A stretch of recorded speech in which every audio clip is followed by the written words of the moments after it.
ನಿಮ್ಮ ಗ್ಯಾಸ್ ಬರ್ನರ್ನಲ್ಲಿ ಕಸ ಸೇರಿಕೊಂಡು ಗ್ಯಾಸ್ ಸರಿಯಾಗಿ ಬರ್ತಾ ಇಲ್ವಾ ಅಂದರೆ ಫ್ಲೇಮ್ ಸರಿಯಾಗಿ ಬರ್ತಾ ಇಲ್ವಾ ಆ ಥರ ಇದ್ದರೆ ಈ ಗ್ಯಾಸ್ ಬರ್ನರ್ನ ಕ್ಲೀನ್ ಮಾಡಬೇಕು ಅಂತಕೊಂಡು ಅರ್ಥ. ನಿಮಗೆ ಇವತ್ತು ಈ ಗ್ಯಾಸ್ ಬರ್ನರ್ನ ಹೇಗೆ ಕ್ಲೀನ್ ಮಾಡೋದು, ಯಾವ ರೀತಿ ನೀವು ಕ್ಲೀನ್ ಮಾಡಿದರೆ ನಿಮಗೆ ಗ್ಯಾಸ್ ಜಾಸ್ತಿ ದಿನ ಬರ್ತದೆ ಅನ್ನೋದನ್ನ ಈ ವಿಡಿಯೋದಲ್ಲಿ ಹೇಳಿದ್ದೇನೆ. ವಿಡಿಯೋನ ಸಂಪೂರ್ಣವಾಗಿ ನೋಡಿ, ತುಂಬ ಯೂಸ್ಫುಲ್ ಆಗಿರುವಂಥ ವಿಡಿಯೋ. ನಮಸ್ಕಾರ ಎಲ್ರಿಗೂ, ಅಮ್ಮಿಸ್ ಲೈಫ್ ಸ್ಟೈಲ್ಗೆ ಸ್ವಾಗತ. ಸಾಮಾನ್ಯವಾಗಿ ಏನಾಗ್ತದೆ ಅಂತ ಹೇಳಿದ್ರೆ, ಗ್ಯಾಸ್ ಯೂಸೇಜ್ ಇದೆಯಲ್ಲ ಇದು ಬರ್ನರ್ ಮೇಲೆ ಡಿಪೆಂಡ್ ಆಗಿರ್ತದೆ. ಈ ಬರ್ನರ್ ಸರಿಯಾಗಿ ಕೆಲಸ ಮಾಡಿಲ್ಲ ಅಂತ ಹೇಳಿದ್ರೆ ಸುಮ್ಮನೆ ಗ್ಯಾಸ್ ವೇಸ್ಟ್ ಆಗ್ತಾ ಇರ್ತದೆ. ಸದ್ಯದ ಪರಿಸ್ಥಿತಿ ನಿಮ್ಗೆ ಗೊತ್ತಿದೆ, ಗ್ಯಾಸ್ ಎಷ್ಟು ಕಷ್ಟ ಇದೆ ಅಂತ ತಿಳ್ಕೊಂಡು ಸಿಗೋದು. ಇಂಥ ಸಂದರ್ಭದಲ್ಲಿ ನೀವು ಬರ್ನರ್ನ ಸ್ವಲ್ಪ ಕ್ಲೀನ್ ಮಾಡ್ಕೊಂಡಿದೆಯಲ್ಲ, ನಿಮಗೆ ಅಟ್ಲೀಸ್ಟ್ ಗ್ಯಾಸ್ 1 ತಿಂಗಳು ಬರುವ ಗ್ಯಾಸ್ ಒಂದು 4 ದಿನ ಆದರೂ ಎಕ್ಸ್ಟ್ರಾ ಬರ್ಬೋದು. ಅದಕ್ಕಾಗಿ ನಾನು ಇವತ್ತು ನಿಮಗೆ ಈ ಗ್ಯಾಸ್ ಬರ್ನರ್ನ ಕ್ಲೀನ್ ಮಾಡೋದು ಹೇಗೆ ಅಂತಕೊಂಡು ಹೇಳಿಕೊಡ್ತಾ ಇದ್ದೇನೆ. ಅಂದರೆ ಕ್ಲೀನ್ ಮಾಡೋದು ಅಂದರೆ ಭಾರಿ ಸುಲಭ ಅಂತಲೇ ತಿಳ್ಕೊಳ್ಬೋದು ನೀವು, ಆದರೆ ಅದಕ್ಕೊಂದು ಮೆಥಡ್ ಇದೆ. ಆ ಮೆಥಡಲ್ಲಿ ನೀವು ಕ್ಲೀನ್ ಮಾಡಿದರೆ ಖಂಡಿತವಾಗಿ ನಿಮಗೆ ಗ್ಯಾಸ್ ಜಾಸ್ತಿ ದಿನ ಬರ್ತದೆ. ಮೋರ್ ಓವರ್ ದ್ಯಾಟ್, ಈ ಹೋಲ್ಗಳಿರ್ತದಲ್ಲ, ಈ ಹೋಲ್ಗಳಲ್ಲಿ ಕೆಲವೊಮ್ಮೆ ಈ ನಾವು ಹಾಲು ಕಾಯಿಸಿದಾಗ ಕುದ್ದು ಕೆಲವು ಸರಿ ಸೇರಿಕೊಳ್ತದೆ. ಈ ರೀತಿಯಾಗಿ ಕಸಗಳು ಸೇರಿಕೊಂಡು ಈ ಹೋಲ್ಗಳೆಲ್ಲ ಬ್ಲಾಕ್ ಆಗಿರ್ತದೆ. ಈ ಹೋಲ್ಗಳನ್ನ ನಾವು ಕ್ಲಿಯರ್ ಮಾಡಬೇಕಾಗ್ತದೆ.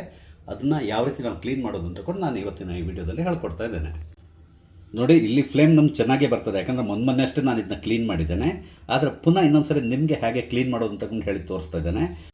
ಬರ್ನರ್ ಕ್ಲೀನ್ ಮಾಡಲಿಕ್ಕೆ ನಮ್ಗೆ ಬೇಕಾಗಿರುವಂಥ ಇಂಗ್ರೀಡಿಯೆಂಟ್ಸ್ ಬಗ್ಗೆ ಹೇಳ್ತೇನೆ. ಲಿಂಬೆಹಣ್ಣು ಇಟ್ಕೊಂಡಿರಿ. ಲಿಂಬೆಹಣ್ಣು ಗೊತ್ತು ನಿಮಗೆ, ಬೆಸ್ಟ್ ಕ್ಲೀನಿಂಗ್ ಏಜೆಂಟ್ ಅಂತ ಹೇಳ್ತಾರೆ. ಹಾಗೆಯೇ ಅಡುಗೆ ಸೋಡಾ, ಇದು ಕೂಡ ಸಾಮಾನ್ಯವಾಗಿ ನಿಮ್ಮ ಅಡುಗೆ ಮನೆಯಲ್ಲಿರುವಂಥದ್ದು.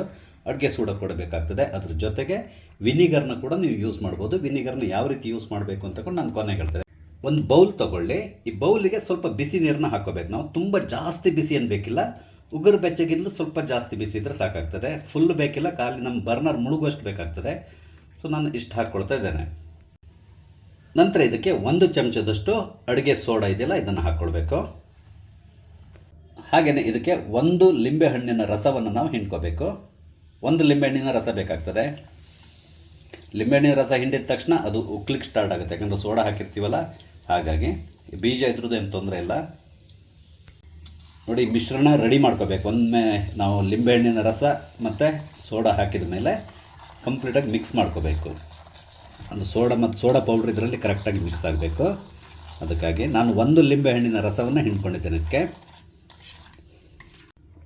ಈಗ ನಾವು ಇದಕ್ಕೆ ಈ ಬರ್ನರ್ ಇದೆಯಲ್ಲ, ಇದನ್ನ ಹಾಕಿ ಇಟ್ಬಿಡ್ಬೇಕು. ಈ ರೀತಿ ಹಾಕಿ ಒಂದು 1/4 ಗಂಟೆ ಬಿಟ್ಬಿಡ್ಬೇಕು ನಾವು ಇದನ್ನ. ನೋಡಿ, ನಾನು 1/4 ಗಂಟೆ ಇದನ್ನು ಈ ನೀರಿನಲ್ಲಿ ಇಟ್ಟಿದ್ದೇನೆ.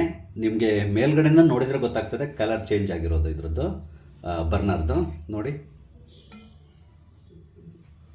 ಇಲ್ಲಿ ಇರುವಂಥ ಕೊಳೆ ಏನಿದೆ ಎಲ್ಲದೂ ಬಿಟ್ಟಿದೆ. ಬಟ್ ನಮ್ಗೆ ಮೇಯ್ನ್ ಬೇಕಾಗಿರುವಂಥದ್ದು ಈ ಹೋಲ್ಗಳಲ್ಲಿರುವಂತಹ ಕೊಳೆ ಹೋಗಬೇಕಂದ್ರೆ ಈ ರಂಧ್ರ ಏನಿದೆ ಇದು ಸಂಪೂರ್ಣವಾಗಿ ಕ್ಲೀನ್ ಆಗಬೇಕು.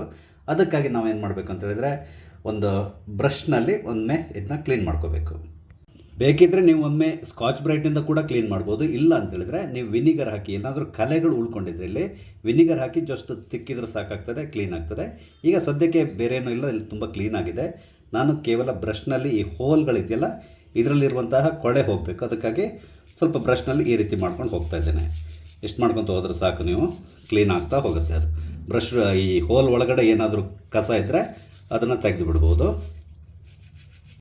ನೋಡಿ, ನಾನು ಕ್ಲೀನ್ ಮಾಡ್ಕೊಂಡಿದ್ದೇನೆ. ಈಗ ಜಸ್ಟ್ ಇದನ್ನು ಒಮ್ಮೆ ತೊಳಿಬೇಕಂದ್ರೆ ನೀರಿನಲ್ಲಿ, ರನ್ನಿಂಗ್ ವಾಟ್ರಲ್ಲಿ ಟ್ಯಾಪಿಗೆ ಇಟ್ಟರೆ ಆವಾಗ ಈ ಹೋಲ್ಸ್ ಇದೆಯಲ್ಲ ಇದೆಲ್ಲದು ಕ್ಲೀನಾಗಿ ಹೋಗ್ತದೆ.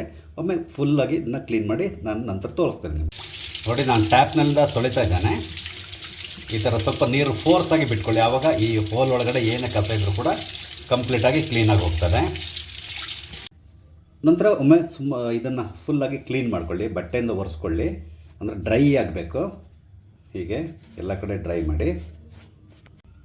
ನೀವು ಬಟ್ಟೆಯಿಂದ ಒರೆಸಿದ ಮೇಲೆ ಈ ಹೋಲ್ ಒಳಗಡೆ ನೀರಿನ ಅಂಶ ಇದೆಯೋ ನೋಡಿಕೊಳ್ಳಿ. ಯಾಕೆಂದರೆ ಈ ಹೋಲ್ ಒಳಗಡೆ ನೀರಿನ ಅಂಶ ಇದ್ದರೆ ನೀವು ಸ್ಟವ್ ಹಚ್ಚಿದ ಮೇಲೆ ಸರಿಯಾಗಿ ಇದರಲ್ಲಿ ಗ್ಯಾಸ್ ಬರೋದಿಲ್ಲ, ಹಾಗಾಗಿ ಹತ್ಕೊಳ್ಳೋದಿಲ್ಲ. ಆದ್ದರಿಂದ ನೀರನ್ನು ಸ್ವಲ್ಪ ಕ್ಲೀನ್ ಮಾಡ್ಕೊಂಡ್ಬಿಡಿ. ಸ್ಟವ್ನಲ್ಲಿಟ್ಟು ಹಚ್ಚಿ ತೋರಿಸ್ತಾ ಇದ್ದೇನೆ.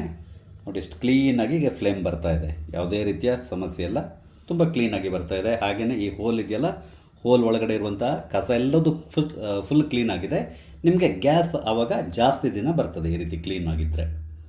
ನೋಡಿದ್ರಲ್ಲ, ಬರ್ನರ್ನ ಕ್ಲೀನ್ ಮಾಡೋದು ಹೇಗೆ ಅಂತಕೊಂಡು ಇವತ್ತಿನ ವಿಡಿಯೋದಲ್ಲಿ ಹೇಳಿದ್ದೇನೆ. ನಿಮಗೆ ನನ್ನ ಈ ವಿಡಿಯೋ ಇಷ್ಟ ಆಗಿದ್ದಲ್ಲಿ ದಯವಿಟ್ಟು ಲೈಕ್ ಮಾಡಿ, ಶೇರ್ ಮಾಡಿ. ಹಾಗೆ ಇಲ್ಲಿವರೆಗೆ ನೀವು ನನ್ನ ಚಾನಲ್ ಸಬ್ಸ್ಕ್ರೈಬ್ ಮಾಡಿಲ್ಲ ಅಂದರೆ ದಯವಿಟ್ಟು ಸಬ್ಸ್ಕ್ರೈಬ್ ಮಾಡಿ. ನಾನು ಹಾಕುವಂಥ ಎಲ್ಲ ವಿಡಿಯೋಗಳನ್ನು ನೋಡಿ ನನಗೆ ಸಪೋರ್ಟ್ ಮಾಡಿ.